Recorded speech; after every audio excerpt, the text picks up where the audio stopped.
পাগলা গারদের এক ডাক্তার 3 পাগলের পরীক্ষা নিচ্ছেন। পরীক্ষায় পাশ করলে 3 জনকে পাগলা গারদ থেকে মুক্তি দেওয়া হবে, কিন্তু ফেল করলেই 3 বছরের জন্য আটকে দেওয়া হবে। ডাক্তার 3 পাগলকে একটা জলবিহীন ফাঁকা সুইমিং পুলের সামনে নিয়ে ঝাঁপ দিতে বললেন।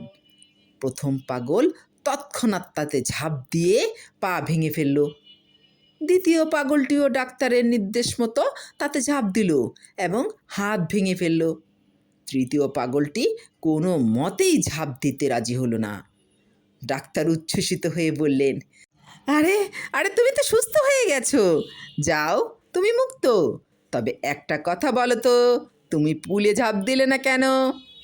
পাগল নির্দ্বিধায় জবাব দিল, দেখুন ডাক্তারবাবু, আমি সাঁতার একেবারেই জানি না।